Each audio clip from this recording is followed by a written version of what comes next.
it's not possible to love kids too much. In fact, there's a very interesting study where they looked at a large number of mothers and their infants in the early few months. And most mothers in this study were seen as really good mothers, and some were a bit distant and because of their own traumas, not as available. And a small group were seen as like super loving in how they doted over their infants. Okay? 30 years later, they looked at these infants now as adults.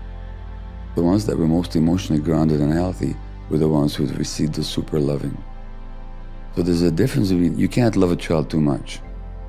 So the mollycoddling that you describe is not a child being loved too much, it's a child who has to endure the anxieties of the parents. And there's a very famous example in world history of someone whose parents wanted to protect him from suffering was the Buddha. He never saw death, he never saw illness, he never saw old age, until he goes out and sees a dying person, sees a very poor person, a very ill person, a very old person. He realizes there's suffering in the world.